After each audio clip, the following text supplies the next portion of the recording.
एक और आरोपी को गिरफ्तार किया है। मामले में गिरफ्तार किया गया नौवें आरोपी का नाम यासिर अहमद डार है। आरोपी यासिर अहमद डार शोपिया का रहने वाला है। आरोपी ने धमाके की साजिश में सक्रिय भूमिका निभाई थी।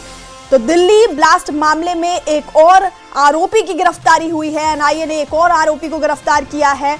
9वां आरोपी गिरफ्तार किया गया है जिसका नाम यासिर अहमद डार है। आरोपी यासिर अहमद डार शोपिया का रहने वाला है और आरोपी ने धमाके की साजिश में सक्रिय भूमिका निभाई थी।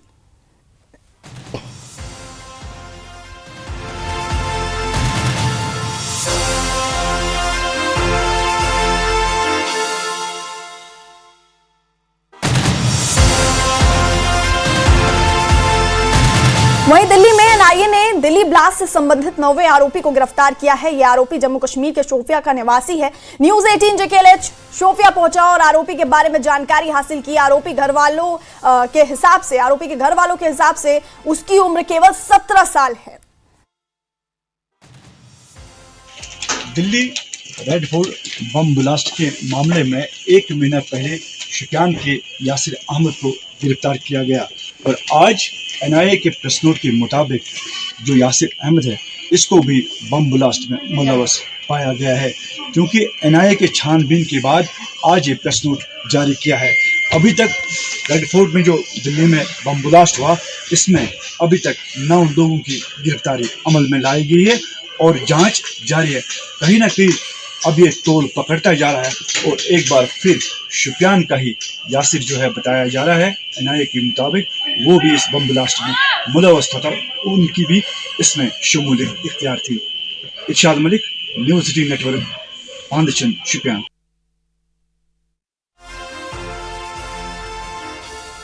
तो दिल्ली ब्लास्ट मामले में एक और आरोपी की गिरफ्तारी हुई। आरोपी शोपिया का रहने वाला है। इसका नाम यासिर अहमद डार है और आरोपी ने धमाके की साजिश में सक्रिय भूमिका निभाई थी।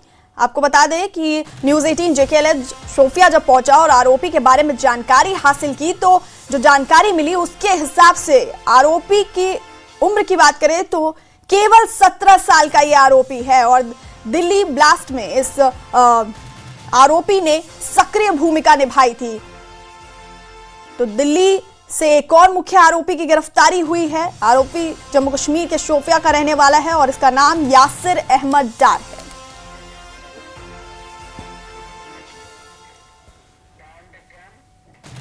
और पुलवामा पुलिस ने एक हाई प्रोफाइल आतंकी मामले में बड़ी सफलता हासिल करते हुए एक आरोपी को सजा दिलवाई है। आतंकवाद के मामले में आरोपी ने अपना जुर्म कबूल किया है। दोषी की पहचान जमीर सादिक लोन के रूप में हुई है, जिसे नवंबर 2021 में गिरफ्तार किया गया था। मामले में शामिल 3 अन्य आतंकवादी पहले ही सुरक्षा अभियानों में मारे जा चुके थे। कोर्ट ने दोषी को 4 साल 4 महीने की कैद और 10,000 रुपए का जुर्माना सुनाया। तो पुलवामा पुलिस ने हाई प्रोफाइल आतंकी मामले में बड़ी सफलता हासिल करते हुए आरोपी को सजा दिलवाई है। आतंकवाद के मामले में आरोपी ने अपना जुर्म कबूल किया। दोषी की पहचान जमीर सादिक लोन के रूप में हुई, जिसे नवंबर 2021 में गिरफ्तार किया गया था। मामले में शामिल 3 अन्य आतंकवादी पहले ही सुरक्षा अभियानों में मारे जा चुके थे। कोर्ट ने दोषी को 4 साल 4 महीने की कैद और 10,000 रुपए का जुर्माना सुनाया।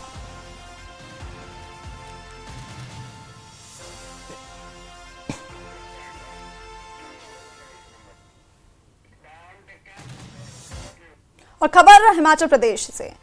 शिमला की बहुत चर्चित संजौली मस्जिद की ऊपरी मंजिल को गिराने का काम शुरू कर दिया गया है। पहले 2 मंजिलों को हटाया गया था, जबकि 1 मंजिल को अभी हटाना बाकी था, जिसको लेकर संजौली मस्जिद कमेटी के अध्यक्ष मोहम्मद लतीफ ने कहा कि आखिरी मंजिल हटाने के आदेश थे। बाहर की जो दीवारें बची हैं, दाई मंजिल पहले तोड़ी गई थी।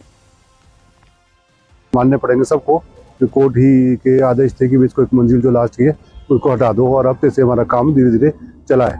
आज क्योंकि लोगों को दिख रहा कि बाहर से निकाला, पहले अंदर से जो था उसके अंदर का काम कमरे कुमरे तोड़ दिए थे सारे जो बने थे, उसमें लास्ट से वो बाहर की दीवारें हैं। आज उसको बाहर का काम शुरू हो रहा है। कितनी मंजिलें टूट गई जो आप काम कर रहे हैं? 2.5 मंजिल पहले तोड़ दी थी छत, उसके अलावा 2 मंजिल, एक लास्ट मंजिल के लिए और कोर्ट ने आदेश की है। वो उसके अंदर जो कमरे थे तो तोड़ दिए हमने, हफ्ते से अंदर काम चला था। हफ्ते 10 दिन हो गए चल के, 18-15 ये समझो आप 10 तारीख से काम चला था अंदर और अब आज बाहर उसकी दीवारें निकालेगी। मानने पड़ेंगे सबको।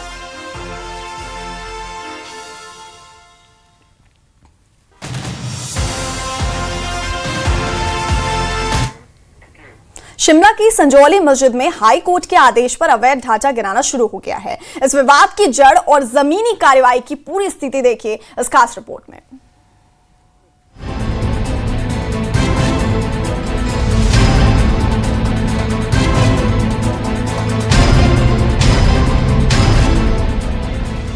शिमला के संजौली इलाके में स्थित मस्जिद के अवैध हिस्से को गिराने का काम शुरू कर दिया गया है। नगर निगम और जिला प्रशासन की निगरानी में मस्जिद के ग्राउंड और फर्स्ट फ्लोर को छोड़कर ऊपर बने हिस्से को हटाया जा रहा है। मौके पर सुरक्षा के पुख्ता इंतजाम किए गए हैं और पूरी कार्रवाई हाई कोर्ट के आदेश के तहत हो रही है। हिमाचल प्रदेश हाई कोर्ट ने साफ निर्देश दिए थे कि मस्जिद की 2 मंजिलों को छोड़कर बाकी ढांचे को गिराया जाए। इसी आदेश के बाद अब जमीनी कार्रवाई शुरू हुई है। प्रशासन का कहना है कि अदालत के निर्देशों का पालन पूरी तरह से किया जा रहा है और किसी भी तरह की कानून व्यवस्था की स्थिति से निपटने के लिए तैयारी पूरी है। इस पूरे विवाद की जड़ साल 2010 से पहले की है, जब संजौली में एक छोटी सी मस्जिद मौजूद थी। 2010 से 2024 के बीच ये इमारत 5 मंजिला बन गई। अवैध निर्माण को लेकर नगर निगम ने करीब 50 बार नोटिस जारी किए। 5 अक्टूबर 2024 को एमसी कोर्ट ने 3 मंजिले गिराने का आदेश दिया, लेकिन मस्जिद कमेटी की याचिका जिला अदालत में खारिज हो गई। 3 मई 2025 को एमसी कोर्ट ने पूरी मस्जिद को गिराने का आदेश दिया, जिसे वक्फ बोर्ड ने जिला अदालत में चुनौती दी। 30 अक्टूबर को जिला अदालत ने एमसी कोर्ट के फैसले को बरकरार रखा और 30 दिसंबर 2025 तक पूरा ढांचा हटाने के निर्देश दिए। इसके बाद वक्फ बोर्ड ने हाई कोर्ट का रुख किया, जहां से 2 मंजिलों को छोड़कर बाकी ढांचे को गिराने का आदेश आया। संजौली मस्जिद का मामला अब अदालत के आदेशों के मुताबिक आगे बढ़ रहा है। एक तरफ प्रशासन कार्रवाई में जुटा है, तो दूसरी तरफ ये मामला अवैध निर्माण और कानूनी प्रक्रिया की भी एक मिसाल के तौर पर देखा जा रहा है। फिलहाल मस्जिद के ऊपर बने हिस्से को हटाने का काम जारी है और सभी की निगाहें इस बात पर हैं कि आगे प्रक्रिया किस दिशा में बढ़ती है। न्यूज़ 18 JKLH के लिए शिमला से कपिल ठाकुर की रिपोर्ट। बिहार के पटना में नीतीश कुमार के कदम पर बवाल मचा है और हिजाब विवाद ने देश भर में हलचल पैदा कर दी है। बडगाम में पीडीपी महिला विंग ने इसका विरोध किया। पूरा मामला देखिए इस रिपोर्ट में।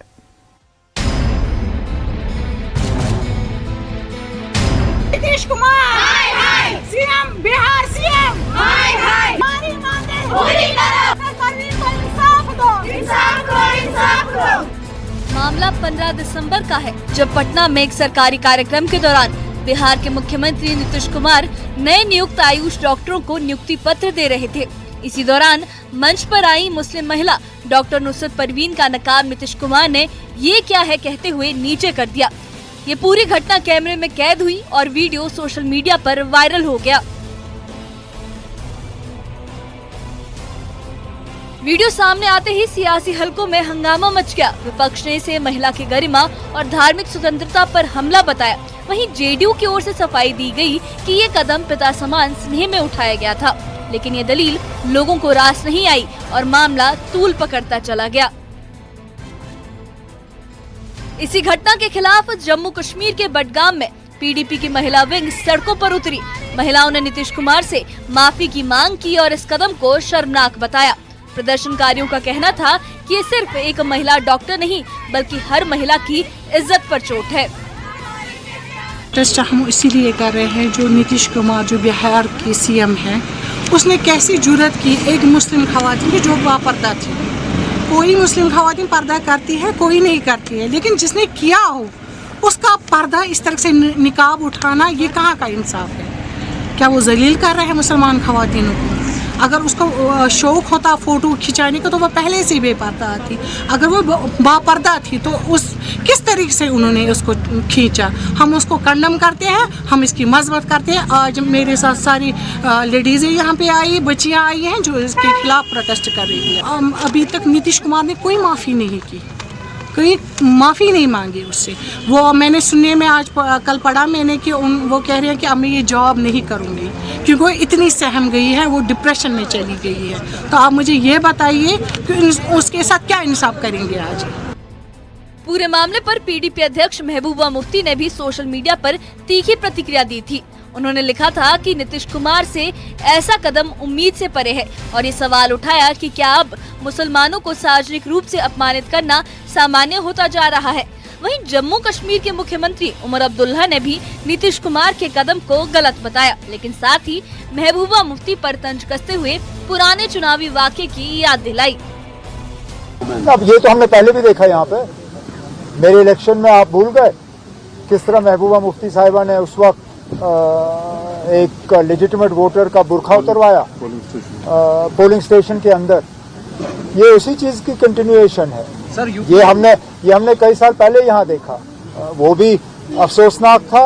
और ये भी एक मर्द के तरफ एक मर्द ये करे, ये कहीं पे भी जायज नहीं है सर। और अगर चीफ मिनिस्टर साहब उनको ऑर्डर नहीं देना चाहते थे तो उनको एक साइड पे रखते, लेकिन सबके सामने इस तरह उनको जलील करना ये बहुत गलत बात है। लेकिन आहिस्ता आहिस्ता जो है नीतीश कुमार साहब, जिनको पहले एक सेक्युलर लीडर और एक समझदार लीडर के तौर पे समझा जा रहा था, शायद अब उनकी असलियत जो है वो सामने आ रही है। पटना के एक मंच से शुरू हुआ ये मामला अब राष्ट्रीय बहस बन चुका है। हिजाब, निजी आस्था और सार्वजनिक व्यवहार को लेकर सवाल उठ रहे हैं। बडगाम में पीडीपी महिला विंग का विरोध इस बात का संकेत है कि ये मुद्दा सिर्फ राजनीति नहीं बल्कि महिलाओं की गरिमा और आजादी से जुड़ा है। फिलहाल बहस जारी है, लेकिन ये साफ है कि ये मामला सियासत से आगे बढ़कर समाज के ज़मीर से सवाल कर रहा है। Bureau report, news 18। DC Poonch Ashok Kumar Sharma ने जिले की सुरनकोट तहसील के चंडीमाड़ा में नायब तहसीलदार कार्यालय का फीता काटकर उद्घाटन किया। इस अवसर पर क्षेत्र के लोगों द्वारा क्षेत्र में मोबाइल नेटवर्क की समस्या उजागर किए जाने पर डीसी ने कहा कि हमने कुछ एजेंसियों से बात की है, वो जल्दी ही यहां आकर सर्वे करेंगी और नेटवर्क की समस्या का हल किया जाएगा।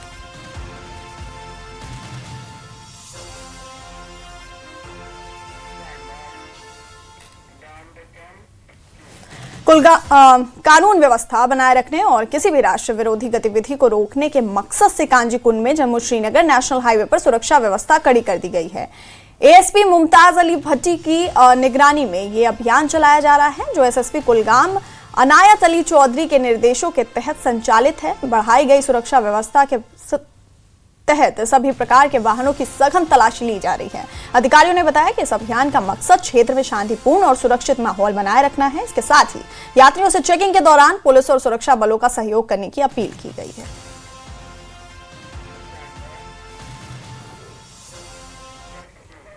जाने माने इस्लामिक विद्वान डॉक्टर गुलाम रसूल हामी ने सुंबल के शाहदीपोरा में अपने कार्यालय में एक प्रेस कॉन्फ्रेंस की। इस दौरान उन्होंने अपने ऊपर हुए हमले और मानहानि के आरोपों पर अपनी बात रखी। डॉक्टर हामी ने कहा कि उनकी छवि को नुकसान पहुंचाने और जनता को गुमराह करने की साजिश रची जा रही है। उन्होंने बताया कि इस मामले में एफआईआर दर्ज हो चुकी है और जांच जारी है।